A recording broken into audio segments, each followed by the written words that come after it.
مریض اس حالت میں چلا جاتا ہے۔ لیکن افسوس کی بات یہ ہے کہ ہم کوئی میڈیسن دینے کے علاوہ صرف اس کو دم اور درود پہ لگا دیتے ہیں، لیکن اگر آپ اس دعا کی صرف ہائی فریکوینسی میں ایک ڈوز دے دیں تو مریض نارمل ہو جاتا ہے، مریض بالکل ایک باشعور انسان بن جاتا ہے، مریض سے مایوسی ختم ہو جاتی ہے، مریض سے غصہ ختم ہو جاتا ہے، مریض سے جو چیزوں کو توڑ پھوڑ شروع ہوتی ہے وہ ختم ہو جاتی ہے۔ دوستو، اس مریض کو آپ مکمل پاگل انسان کہہ سکتے ہیں، لیکن یہ کیفیت بدلتی رہتی ہے، یہ کیفیت دورے دار ہوتی ہے، اور جیسے کہ اگر اس دعا میں بخار کی وجہ سے یہ کیفیت پیدا ہو تو اس کا بخار اکثر دورہ دار ہوتا ہے لیکن زیادہ عرصہ تک رہتا ہے۔ اس کے ساتھ ایک اور دعا ہے جسے ہم بیلا ڈونا کا نام دیتے ہیں۔ بیلا ڈونا میں بھی شدید غصہ ہوتا ہے، مریض مارتا ہے، مریض کاٹتا ہے، مریض بدتمیزی سے پیش آتا ہے، مریض کی آنکھیں سرخ ہو جاتی ہیں، لیکن یہ صرف تھوڑے وقت کے لیے ہوتا ہے اور پھر جلد ہی دوبارہ حملہ شروع ہو جاتا ہے۔ لیکن اس دعا میں حملہ کچھ دیر کے لیے رہتا ہے اور پھر کافی عرصے کے بعد دوبارہ ایسا حملہ ہوتا ہے، چاہے وہ ایک دن چھوڑ کر ہو جائے، ہفتہ بعد ہو جائے، یا کچھ عرصے کے بعد مہینے بعد ہو جائے، لیکن اس میں تھوڑا سا وقفہ ہوتا ہے۔ لیکن بیلا ڈونا کا مریض جو ہوتا ہے اس میں یہ حملے بار بار اور ایک دن میں کئی بار ہو سکتے ہیں۔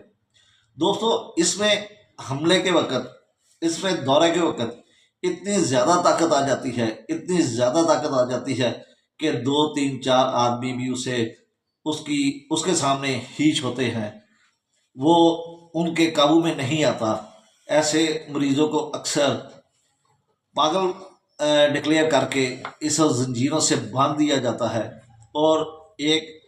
خاص کمرہ ہوتا ہے جس کی دیواروں پر ربڑ لگا ہوتا ہے، اس کو اس میں بند کیا جاتا ہے تاکہ یہ دوسروں کو بھی نقصان نہ دے اور خود کو بھی نقصان نہ دے۔ دوستو، یہ تھی اس کی دماغی کیفیت، جنون کی حالت، پاگل پن۔ لیکن اس کی ہم ایک اور بھی کنڈیشن سے واقف ہیں۔ دوستو، ایسے مریض آپ کے پاس بے شمار آتے ہوں گے جو آپ کو مختلف علامات بتاتے ہیں، لیکن حقیقت میں کچھ بھی نہیں ہوتا، یہ ان کا وہم ہوتا ہے، ایک خیال جو اس کے ذہن میں مسلط ہو جاتا ہے، وہ اس سے چھٹکارا حاصل نہیں کر سکتا۔ ایسا مریض جو معمولی سی بھی بیماری میں جب ڈاکٹر کے پاس آتا ہے تو بہت زیادہ گھبرایا ہوا ہوتا ہے، بہت زیادہ پریشان ہوتا ہے، وہ ڈاکٹر سے اس انداز میں بات کرتا ہے کہ ڈاکٹر صاحب کیا بیماری ہے، میں ٹھیک ہو جاؤں گا، کوئی بڑی بیماری تو نہیں، ڈاکٹر صاحب یہ بیماری مجھے کیوں ہوئی، اس قسم کے جو سوال کرتا ہے اور ذہنی طور پر پریشان ہوتا ہے، تو اس کے لیے بھی یہ دعا ایک زبردست دعا ہے۔ دوستو، جیسے کہ آپ جانتے ہیں کہ یہ جو فی زمانہ بیماریاں ہمارے پاس آ رہی ہیں، جنہیں میں بہت بڑی بڑی پیتھولوجیکل چینجنگ بھی آئی ہیں، لیکن ان کی بنیادی وجہ نفسیاتی پرابلم ہوتی ہے، صدمہ ہوتا ہے، غصہ ہوتا ہے، غم ہوتا ہے، یا دماغ کو ہونے والا بخار ہوتا ہے۔ تو یہ تمام کی تمام اس بیماری سے، اس دعا سے ان کو شفا دی جا سکتی ہے۔ دوستو، یہ ویڈیو امید ہے کہ تھوڑا سا ٹائم زیادہ ہو چکا ہے، اور اس میں جو جو باتیں کی گئی ہیں وہ آپ کے لیے نہیں ہوگی، لیکن اگر آپ اس دعا کو استعمال کریں گے، جس کا نام میں ابھی تھوڑی دیر تک بتاؤں گا، تو یقین کریں آپ نے ہمیشہ یہ بات سوچنی ہے، کاش شروع پریکٹس میں ہمیں اس بیماری کا علم ہو، اس دعا کا علم ہو جاتا، تو ہمارے بہت سے لا علاج مریض آج اچھی زندگی گزار رہے ہوتے، شفا یاب ہوتے۔ دوستو، اس دعا کا نام ہے سٹامونیم۔ سٹامونیم کی آپ نے صرف ایک ڈوز CM میں دینی ہے، اور پھر دیکھنا ہے کہ اس کا رزلٹ